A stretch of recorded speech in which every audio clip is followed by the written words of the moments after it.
Story 5, The House of Lies.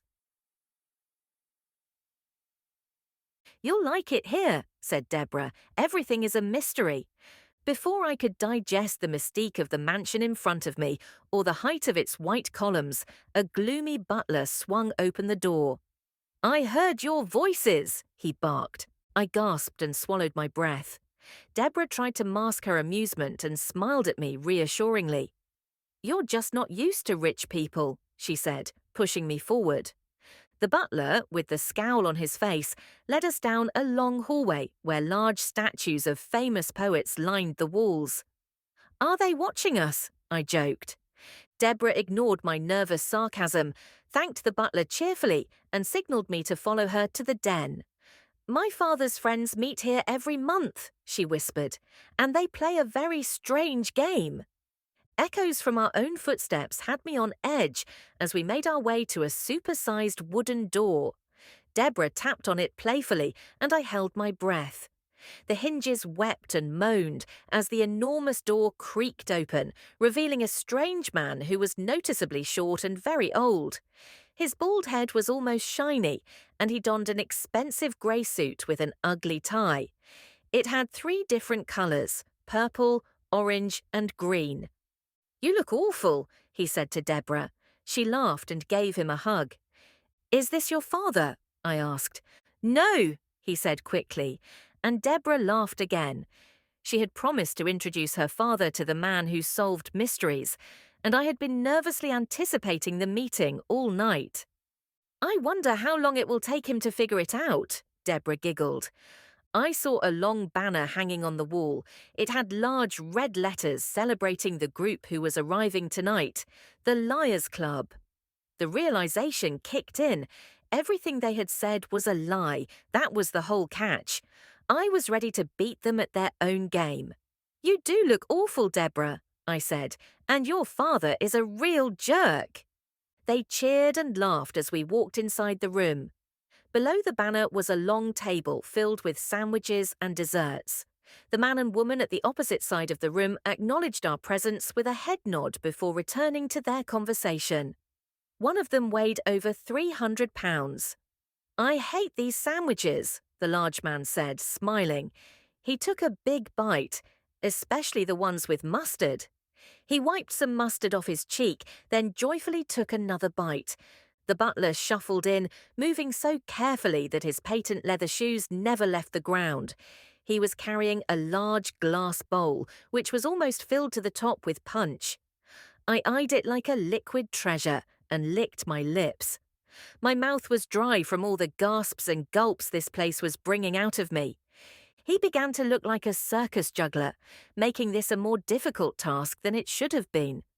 But my thirst controlled my thoughts. Maybe his gloves gave him less of a grip. He made it to the table, victorious, and released the bowl without spilling a drop. I moved quickly and poured myself a glass. Luke, who was still stuffing his face, watched me down the whole cup in one gulp before he directed his attention back to the woman next to him. "You don't need to lose any weight," she said solemnly.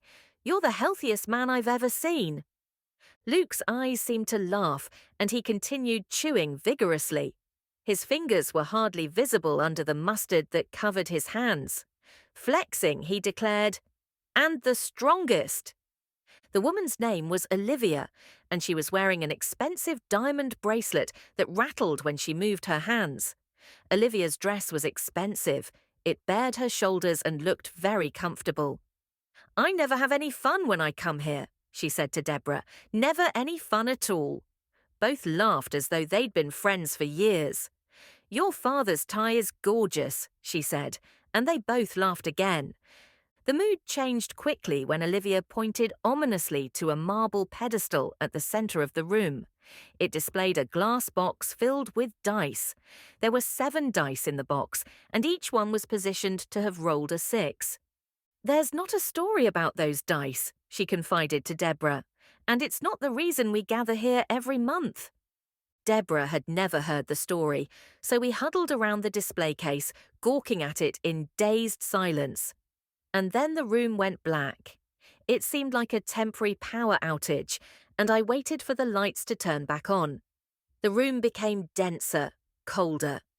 I fumbled for Deborah's hand, interlocking my fingers with hers. The whole mansion was listening to our silence. The walls seemed more alive than the people until someone broke the tension. "I can see perfectly," Olivia joked. "Me too," said Luke.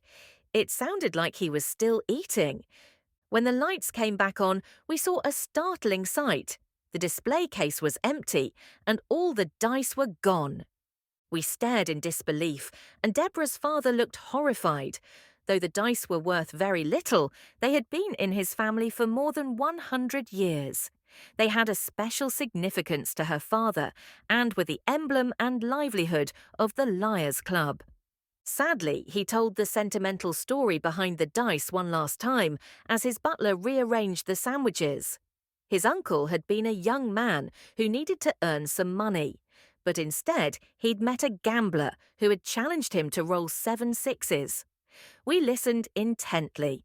His uncle knew it was nearly impossible to roll 7 dice and have a 6 come up on every single one, but he'd shaken the dice and tossed them onto the ground. And for every single one, believe it or not, he rolled a 6. "The dice weren't rigged," her father said with a grin. "He didn't weight down one side, so they'd always roll a 6. He laughed uncontrollably. His uncle had bought the dice, and they'd always made him feel hopeful or lucky during difficult times. He released a long sigh, which was followed by a startled look. "Wait a minute," he said, looking at me. "You don't solve mysteries, do you?"